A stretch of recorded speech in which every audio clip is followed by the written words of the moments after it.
तो यहाँ पे मुझे किसानों ने बताया कि यहाँ पे कोई क्रॉप इंश्योरेंस ऐसा कोई नहीं है, जबकि वो होना चाहिए, क्योंकि यहाँ पे हर साल ऐसी स्थिति होती है तो किसानों को काफ़ी उसमें से सहायता मिल सकती है। तो ये इशू अभी जो जो सामने आ रहे हैं उसके बारे में पूरा डिटेल में डिस्कस करने के बाद ही कुछ ना कुछ इसमें से सॉल्यूशन निकल सकता है, मुझे ऐसा लगता है। लेकिन जैसे आपने बताया कि हर बार आश्वासन देके जाते लेकिन कुछ होता नहीं है, लेकिन मुझे पूरा विश्वास है कि आदरणीय प्रधानमंत्री जी ने अभी उन्होंने भी खुद 1600 करोड़ का यहाँ पे पैकेज भी डिक्लेयर किया है, तो कोशिश यही है।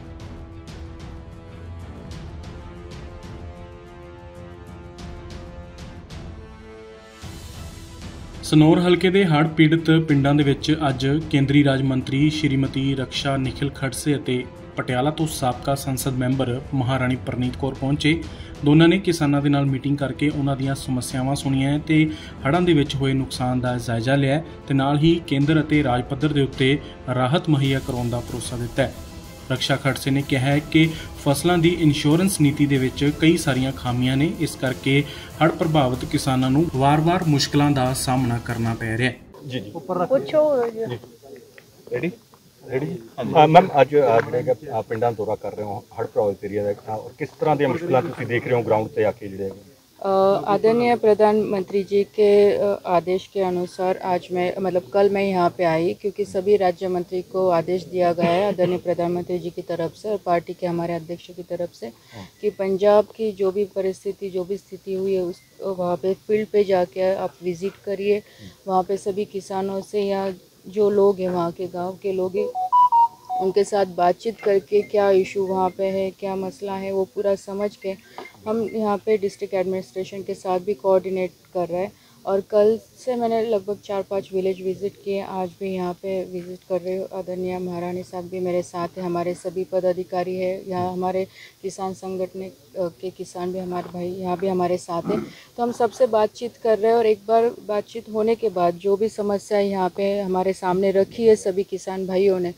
तो उसके बारे में रिपोर्ट बनने के बाद ये पीएमओ ऑफिस भी सबमिट होगी। और जिस मंत्रालय से रिलेटेड है, जैसे यहाँ पे नदी मतलब नदी का रिवर के इशू ज़्यादा है, तो वाटर रिसोर्सेज हमारे जो मंत्री है CR पाटिल साहब, मैं उनसे भी बात करूँगी, क्योंकि हरियाणा और पंजाब का दोनों का स्टेट का इशू यहाँ पे मुझे दिखाई दे रहा है।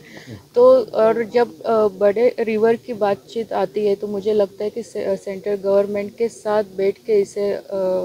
इस मसले को हल करना मुझे लगता है वो ज़्यादा इजी रहेगा। और उसके साथ ही यहाँ पे रोड्स के भी काफ़ी इशू किसानों ने मुझे लोगों ने बताए, तो उसके बारे में भी मैंने आज कलेक्टर से बात की कि जो सेंट्रल की तरफ से जो PM-JSY का जो फंड्स है तो उसके बारे में हम सोच सकते हैं क्या, अगर मतलब पूरा रिपोर्ट आने के बाद जिस डिपार्टमेंट से रिलेटेड है तो उस डिपार्टमेंट के साथ मैं भी फॉलोअप में रहूँगी, हमारे महारानी साहबा वो भी फॉलोअप में रहेंगे। और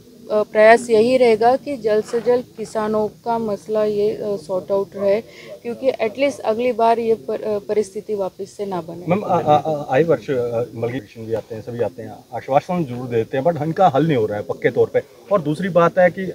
मुआवजा बहुत कम है, क्योंकि उससे ज़्यादा तो किसान की जो इनकम ही लग जाती है और इसके खर्चा ही हो जाता है। वो बात सही है, लेकिन कल मैंने कई किसानों को पूछा कि यहाँ पे क्रॉप इंश्योरेंस रहता है कि जैसे अभी मैं महाराष्ट्र से आती हूँ, महाराष्ट्र में है, जैसे गुजरात में, वहाँ पे मध्य प्रदेश में है, तो यहाँ पे मुझे किसानों ने बताया कि यहाँ पे कोई क्रॉप इंश्योरेंस ऐसा कोई नहीं है, जबकि वो होना चाहिए, क्योंकि यहाँ पे हर साल ऐसी स्थिति होती है तो किसानों को काफ़ी उसमें से सहायता मिल सकती है। तो ये इशू अभी जो जो सामने आ रहे हैं उसके बारे में पूरा डिटेल में डिस्कस करने के बाद ही कुछ ना कुछ इसमें से सॉल्यूशन निकल सकता है, मुझे ऐसा लगता है। लेकिन जैसे आपने बताया कि हर बार आश्वासन देके जाते लेकिन कुछ होता नहीं है, लेकिन मुझे पूरा विश्वास है कि आदरणीय प्रधानमंत्री जी ने अभी उन्होंने भी खुद 1600 करोड़ का यहाँ पे पैकेज भी डिक्लेयर किया है। तो कोशिश यही है कि ये जो सब समस्याएं है उसमें ज़्यादा से ज़्यादा लोगों को केंद्र सरकार के माध्यम से कैसा फ़ायदा किया जाएगा, इसलिए हम प्रयास करें। एक बारी फिर तकरीबन पिछले साल थोड़ी जी बचत हो गई सी, 23 ਦੇ ਵਿੱਚ ਤਾਂ ਬਹੁਤ ਹੀ ਜ਼ਿਆਦਾ ਨੁਕਸਾਨ ਹੋਇਆ ਸੀ।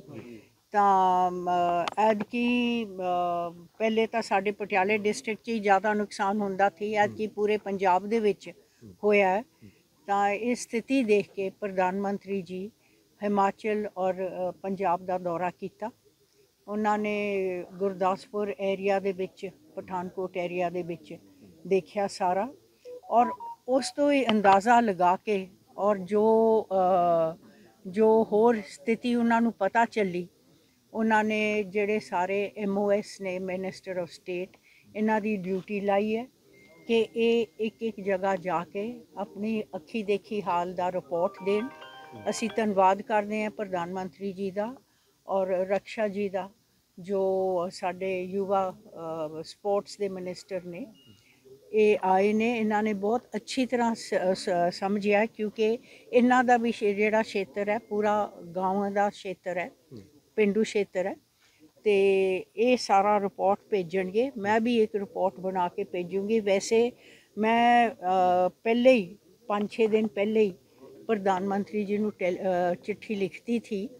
ਕਿ ਜਿੱਥੇ ਤੁਸੀਂ ਦੂਜੇ ਏਰੀਆ 'ਚ ਆ ਕੇ ਗਏ ਹੋ, ਸਾਡੇ ਇਲਾਕੇ 'ਚ ਹਰ ਸਾਲ ਆਉਂਦੇ ਨੇ, ਔਰ ਇੱਥੇ ਖਾਸ ਕਰਕੇ ਇਹਨਾਂ ਤੁਹਾਡੇ ਪਿੰਡਾਂ ਦਾ ਕਿ ਟਾਂਗਰੀ, ਮਾਰਕੰਡਾ, ਘੱਗਰ ਤਿੰਨੋਂ ਦਾ ਮਾਰ ਪੈਂਦਾ ਹੈ। ਤਾਂ ਇਹ ਇੰਟਰਸਟੇਟ ਹੈਗਾ, ਤੇ ਵਾਟਰ ਕਮਿਸ਼ਨ ਦੇ ਵਿੱਚ ਹਦਾਇਤ ਕਰੋ ਕਿ ਮੰਤਰੀ ਜੀ ਬੈਠ ਕੇ ਤਿੰਨੋਂ ਸਟੇਟਾਂ ਦੇ ਅਧਿਕਾਰੀਆਂ ਨਾਲ ਬੈਠ ਕੇ ਇਹਦਾ ਇੱਕ ਹੱਲ ਕੱਢੋ। मैंने पहले बहुत कोशिश की थी, थोड़ा बहुत असी अगे गए, फिर अगले साल मैं नहीं सी, उस दे बाद फिर हल कोशिश की थी। तो ਇਹਦਾ ਇੱਕ ਵਾਰੀ ਮੇਰੇ ਖਿਆਲ 'ਚ ਜਿਸ ਤਰ੍ਹਾਂ ਪ੍ਰਧਾਨ ਮੰਤਰੀ ਜੀ ਨੇ ਇਹ ਆਪਣੇ ਹੱਥ 'ਚ ਲਿੱਤਾ ਹੈ, ਤਾਂ ਜ਼ਰੂਰ ਕੁਛ ਨਾ ਕੁਛ ਸਾਨੂੰ ਪ੍ਰਾਪਤੀ ਹੋਏਗੀ। ਉੱਪਰ ਜਿਵੇਂ ਨਹਿਰਾਂ ਦੀ ਡਾਫ ਲੱਗਦੀ ਹੈ ਜੀ, ਆਪਾਂ ਉਧਰਲੇ ਸਮਾਨ ਵਾਲੀ ਸਾਈਡ ਦੀ ਗੱਲ ਕਰੀਏ, ਹਾਂਸੀ ਬਟਾਣਾ, ਬਿਲਕੁਲ ਜੀ, ਹਾਂਸੀ ਹਰਿਆਣਾ ਨੂੰ ਜਾ ਰਹੀਆਂ ਨੇ ਜੀ, ਤੇ ਉਹਨਾਂ ਦਾ ਲੱਗਦਾ ਨਹੀਂ ਹੈਗਾ ਕਿ ਕੋਈ ਇਹੋ ਜਿਹਾ ਸਿਸਟਮ ਕਰਨਾ ਚਾਹੀਦਾ ਜੀ, ਪਾਣੀ ਨਿਕਲੇ, ਘੱਗਰ ਦੀ ਡਾਫ ਲੱਗ ਜਾਂਦੀ ਕਿ ਤਾਂ ਸਾਰੇ ਬੈਕ ਮਾਰਦਾ ਪਾਣੀ। ਮੈਂ ਤੁਹਾਨੂੰ ਖੁਸ਼ਖਬਰੀ ਦੇਣਾ ਚਾਹੁੰਦੀ ਹਾਂ ਕਿ 5-6 ਦਿਨ ਪਹਿਲੇ ਜਦ ਮੈਂ ਧਰਮਹੇੜੀ ਗਈ ਸੀ,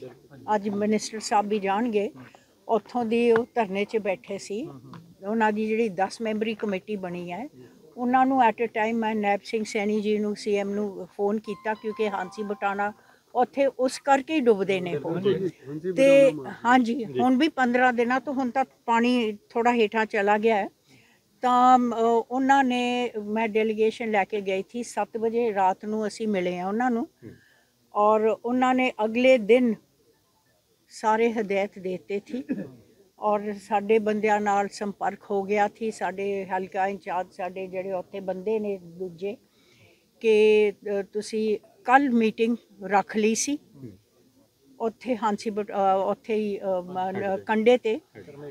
ਧਰਮੇੜੀ। ਇੱਕ ਸਾਡੇ ਵੱਲੋਂ ਗਏ ਥੀ, ਸਾਡੇ ਪਿੰਡਾਂ ਦੇ ਲੋਕ, ਔਰ ਹਰਿਆਣੇ ਦੇ ਪਿੰਡਾਂ ਦੇ ਲੋਕ ਆਏ ਥੇ। ਦੋਨੋਂ ਪਾਸਿਆਂ ਦੀ ਬੁਲਾ ਕੇ ਬਹੁਤ ਪੋਜ਼ਿਟਿਵ ਮੀਟਿੰਗ ਹੋਈ ਹੈ ਕੱਲ, ਔਰ ਸਾਨੂੰ ਪੂਰਾ ਆਸ ਹੈ ਕਿ ਕੋਈ ਨਾ ਕੋਈ ਉੱਥੇ ਹੱਲ ਨਿਕਲੂਗਾ। ਇਹ ਪਹਿਲੀ ਵਾਰੀ ਜਦ ਤੋਂ 2007 ਤੋਂ ਇਹ ਬਣੀ ਹੈ, ਉਦੋਂ ਇਹ ਪਹਿਲੀ ਵਾਰੀ ਮੈਨੂੰ ਵੀ ਕੋਈ ਆਸ਼ਾ ਦੀ ਕਿਰਨ ਦਿਖ ਰਹੀ ਹੈ ਕਿ ਉੱਥੇ ਕੁਝ ਕੰਮ ਹੋਊਗਾ। ਇੱਕ ਨਾ ਜੀ ਬੌਨਾ ਰੋਗ ਕਾਫੀ ਜ਼ਿਆਦਾ ਫੈਲਿਆ ਜੀ ਇਸ ਵਾਰ ਪਟਿਆਲਾ ਜ਼ਿਲ੍ਹੇ ਦੇ ਵਿੱਚ, ਚਾਹੇ ਕਿਸੇ ਵੀ, ਉਹਦੇ ਵੱਲ ਕੋਈ ਧਿਆਨ ਨਹੀਂ ਦੇ ਰਿਹਾ ਜੀ ਐਡਮਿਨਿਸਟ੍ਰੇਸ਼ਨ। ਦੇਖੋ ਇਹ ਨਾ ਜੀ ਕਿ ਜਦੋਂ ਪ੍ਰਾਈਮ ਮਿਨਿਸਟਰ ਸਾਹਿਬ ਆਏ ਸੀਗੇ ਪੰਜਾਬ, ਤਾਂ ਉਹਨਾਂ ਨੇ ਜੋ ਪੰਜਾਬ ਦੀ ਹਾਲਾਤ ਨੂੰ ਦੇਖਿਆ, ਉਸ ਤੋਂ ਬਾਅਦ ਉਹਨਾਂ ਨੇ ਇਹ ਫੈਸਲਾ ਲਿਆ ਕਿ ਜੋ ਲੋਕਾਂ ਦੀ ਆ ਜੋ ਮੁਸੀਬਤਾਂ ਆਈਆਂ ਨੇ ਹੜ੍ਹਾਂ ਤੋਂ ਬਾਅਦ, ਕਿ ਉਹਨਾਂ ਦਾ ਜਾਇਜ਼ਾ ਲਿਆ ਜਾਵੇ। ਤੇ ਬੜੀ ਵੱਡੀ ਗੱਲ ਹੈ ਕਿ ਉਹਨਾਂ ਨੇ ਕੇਂਦਰੀ ਮੰਤਰੀ ਸਾਹਿਬ ਨੂੰ ਭੇਜਿਆ ਹੈਗਾ ਸਾਡੇ ਇਲਾਕੇ ਦੇ ਵਿੱਚ, ਤਾਂ ਕਿ ਲੋਕਾਂ ਨੂੰ ਜੋ ਨੁਕਸਾਨ ਹੋਇਆ ਉਹਦਾ ਜਾਇਜ਼ਾ ਲਿਆ ਜਾ ਸਕੇ, ਤੇ ਜੋ ਲੋਕਾਂ ਦਾ ਨੁਕਸਾਨ ਦੀ ਭਰਪਾਈ ਕੀਤੀ ਜਾ ਸਕੇ, ਤੇ ਜੋ ਲੋਕਾਂ ਦੀਆਂ ਮੰਗਾਂ ਸੀਗੀਆਂ ਇਹਨਾਂ ਕੋਲ ਪਹੁੰਚਾ ਦਿੱਤੀਆਂ ਨੇ। ਤੇ ਸਾਨੂੰ ਪੂਰੀ ਉਮੀਦ ਹੈ ਕਿ ਇਹ ਭਾਰਤ ਸਰਕਾਰ ਨਾਲ ਗੱਲ ਕਰਕੇ ਤੇ ਇਹ ਮਸਲੇ ਨੂੰ ਹੱਲ ਕਰਵਾਉਣਗੇ, ਤਾਂ ਕਿ ਲੋਕਾਂ ਨੂੰ ਜੋ ਨੁਕਸਾਨ ਹੋਇਆ ਉਹਦੀ ਭਰਪਾਈ ਕੀਤੀ ਜਾ ਸਕੇ। ਕਿਹੜੇ ਪਿੰਡਾਂ ਦੇ ਵਿੱਚ ਅੱਜ ਜਿਹੜੇ ਗਏ ਨੇ? ਦੇਖੋ ਜੀ, ਪਹਿਲਾਂ ਅੱਜ ਸਭ ਤੋਂ ਪਹਿਲਾਂ ਦੁੱਧਨ ਗੁਜਰਾਂ ਜੀ, ਫਿਰ ਬੁੱਧਮੋਲ ਜੀ, ਫਿਰ ਹੁਣ ਜਲਾ ਖੇੜੀ ਜੀ। ਲੇਕਿਨ ਇਹ ਇਕੱਲੇ ਪਿੰਡ ਤੱਕ ਸੀਮਤ ਨਹੀਂ ਹੈ, ਜਿੱਥੇ ਜਾਂਦੇ ਹਾਂ ਤਾਂ ਆਸ-ਪਾਸ ਦੇ ਪਿੰਡਾਂ ਲੋਕ ਵੀ ਅਸੀਂ ਇਕੱਠੇ ਕੀਤੇ ਹੋਏ ਨੇ, ਤਾਂ ਕਿ ਲੋਕ ਜਿਹੜੇ ਵੀ ਮੰਗਾਂ ਨੇ, ਆਪਣੀਆਂ ਸਮੱਸਿਆਵਾਂ ਨੇ, ਇਹਨਾਂ ਸਾਹਮਣੇ ਰੱਖ ਸਕਣ ਜੀ। ਜਿਹੜੇ